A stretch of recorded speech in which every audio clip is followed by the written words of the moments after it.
Hey everybody, and welcome back to the channel. This is RetroDog34, and in this video we're going to go ahead and talk about the best ways of making gold in Elder Scrolls Online. That's right, this video is going to break down some of the best ways of making gold in this MMO. So I've been playing MMOs since '99 when EverQuest Online first came out, and in every MMO since, World of Warcraft, Warhammer, Elder Scrolls Online, Dungeons and Dragons Online, Neverwinter Nights, every one of those games that I just mentioned, that one of the biggest factors is try to figure out how to make that money, right? You got to figure out how to do that. I have a list of 7 of the easiest ways to make that money in this game. I have a bonus tip for you if you stick around till the end of the video, and that will help you out. Do me a favor, if you haven't hit that subscribe button, definitely hit it now, and I definitely appreciate it. It definitely helps out my channel, and it helps with the YouTube algorithm. So sit back, hopefully you guys enjoyed this video, and let's get into it. All right, so the first one that I have is world bosses. World bosses are those monsters. They're relatively easy, especially if you're going for the base ones, to go ahead and farm. If you're looking at some of the more difficult ones, those are usually coming from like the DLC chapters. They're a little more difficult to solo, but they're soloable. You can figure out how to do them. Right now I have a 1-bar pet sork that I use to solo world bosses. It makes it a breeze to go through and just beat them up and get drops from them. So the drops that you're looking for from world bosses are heads, chests, legs, and weapons. They sell for a higher premium when you're selling to the general public. What you want to do is get into a guild trader, sell them to, and that way you could sell them to other players. What you're looking for are named drops, such as from Deshawn, you're looking for Mother Sorrow. Mother Sorrow is one of those sets that you can farm and then sell to the community for a larger chunk of money, especially because you're looking for certain sets that everybody is using for their builds. All right, next up is resource farming. Resource farming is one of those that you can definitely make a lot of money selling to other players. One of the things you want to do is when you do your writs, which I'm going to talk about in number 7, when you do your daily writs, you get a survey. These surveys will allow you to go to certain areas and get large amounts of resources. So like this one where I just showed you, they drop luscious. So in that you get these lush cornflowers, you get lush columbine. What it means is that it's a double stack. So what you're looking for is those surveys to complete. So when you go out and collect all those resources, you go back to your guild trader and then you sell them to other players. A stack of 200 for cornflower on Xbox NA sell roughly right around 390 per unit. That's upwards of easy 78,000 gold coming right back to you. That is an easy way of making money. All you're doing is doing what you normally do on a day-to-day basis. All right, so next up, what we have are dolmens, or what we call dark anchors. So leveling up your character, you're bound to come across Alakir Desert and the Dolmen circuit. This is one of the easiest ways to level up your character. But one of the advantages of doing this is what actually drops in the treasure chest at the end. You're going to go ahead and get your necklaces and your rings from these dolmens.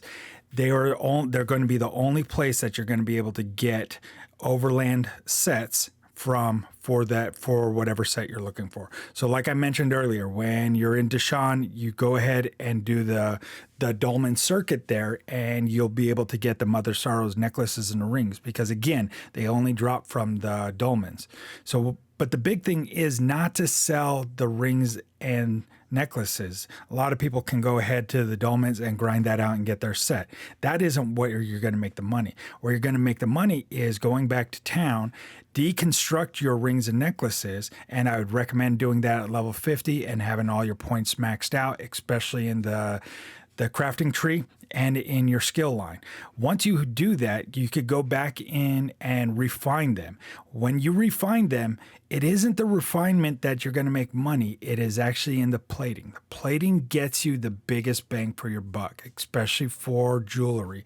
They are expensive and not a lot of people like to grind this. So this is a great way of making money in Elder Scrolls. All right, next up is fishing. If you have a few minutes in Elder Scrolls Online, in between running trials, in between running groups, or just completing quests, check out fishing. Fishing is one of those that can get you a lot of money. Problem comes down to it is not very easy to do. What you're looking for is what is called the perfect row. Perfect row sells for a lot of money. So if you got some time, if you got some downtime in between doing everything else, toss your line in. Guaranteed, you can also get an achievement out of this, and there's an in-game achievement that you can get for become a master fisher. So definitely check it out. It's called the Master Angler. You can get that in-game achievement. But again, going back to how to make money, what you're looking for is finding what is called the perfect row. All right, so what I did was jump back to town, went to a guild trader, and I'm looking up Perfect Row. Perfect Row for the Xbox NA sells for just one. One Perfect Row sells for 14,000. I've seen it upwards of 18 to 20K just for one Perfect Row. So this is, again, a great way to make some money in Elder Scrolls Online. All right, next up is Antiquities. Antiquities is a newer way of making money in ESO.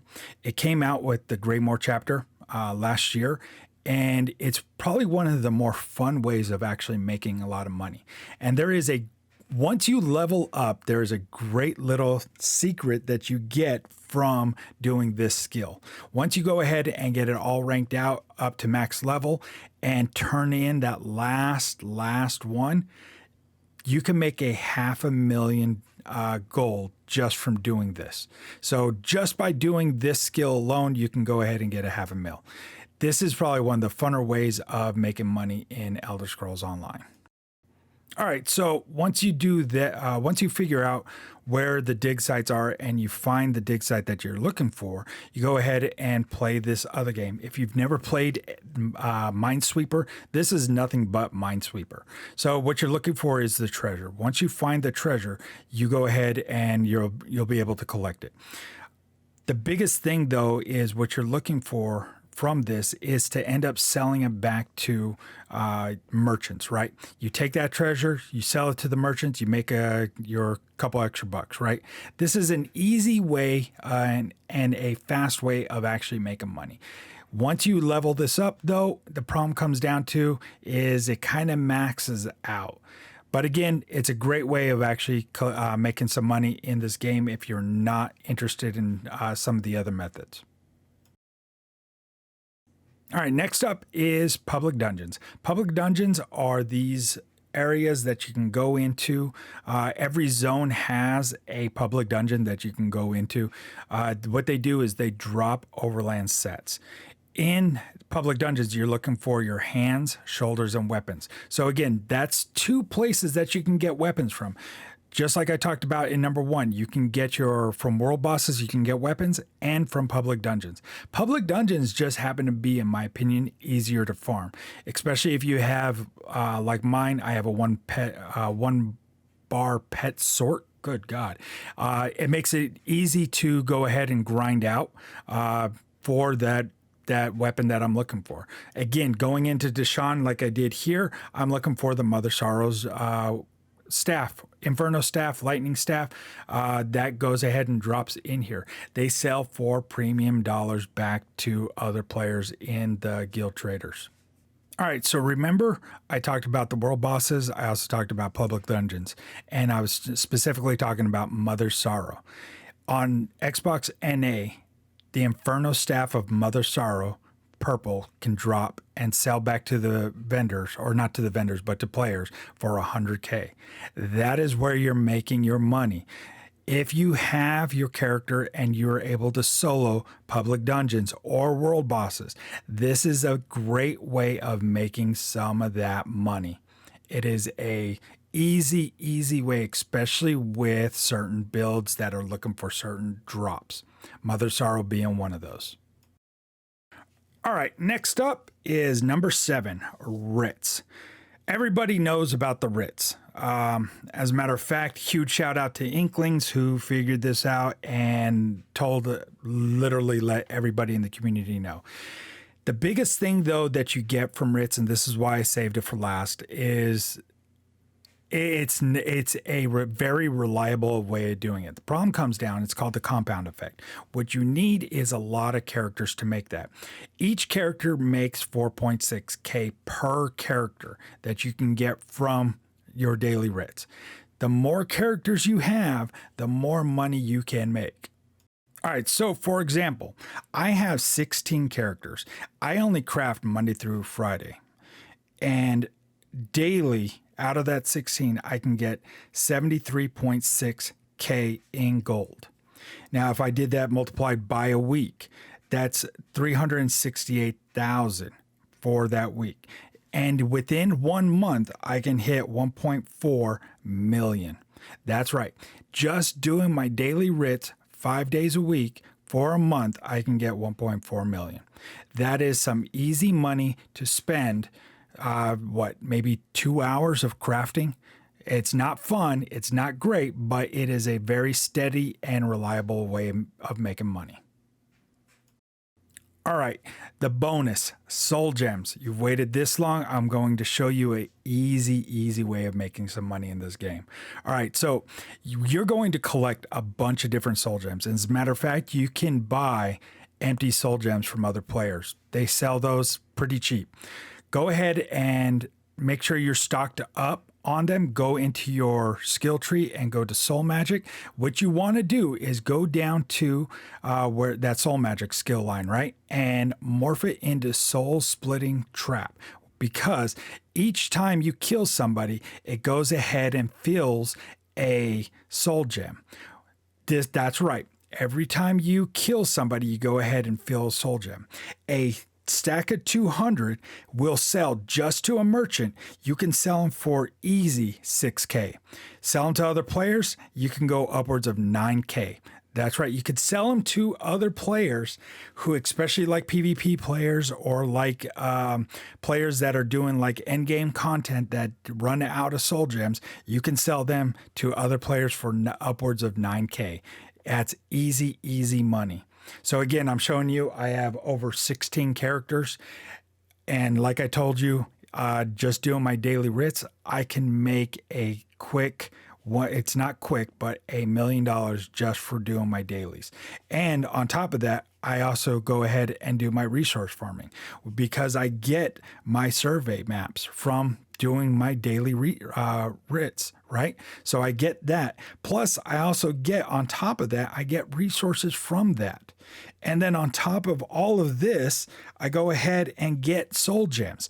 I get stacks of 200 just from doing writs. Once I get that 200, I go ahead and fill them up because you get an empty. I go ahead and into a public dungeon, fill those up, sell them to the vendors or to merchants, and I get an easy 6K for a stack of 200. There are great ways of making money in Elder Scrolls Online.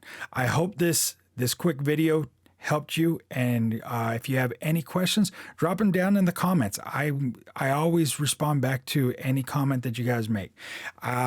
Huge shout out to everybody, especially Inklings that showed the writs when I first started playing. He has a great breakdown and it helped me trying to figure out how to make money.